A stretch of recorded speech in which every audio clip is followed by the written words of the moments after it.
Each takes a full 20 minutes of chiseling, and that could be a real headache. He relies on these nuts to survive the coming winter, but he'll need to store away thousands. Every acorn must be wedged into its very own storage hole. Each takes a full 20 minutes of chiseling.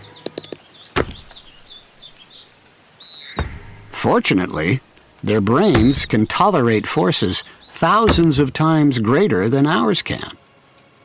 The side of a barn might offer a labor-saving shortcut, and another woodpecker family is taking advantage. Redwood cladding is softer than an oak tree, so they can work twice as fast. But it's not all going to plan.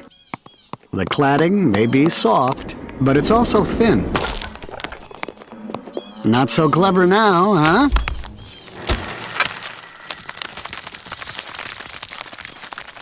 Sometimes the old ways are the best ways. For the oak tree family, their work has paid off. Time to sit back and take inventory.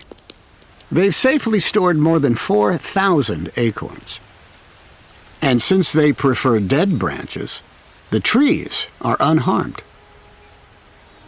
It will see this top team through the Wild West winter.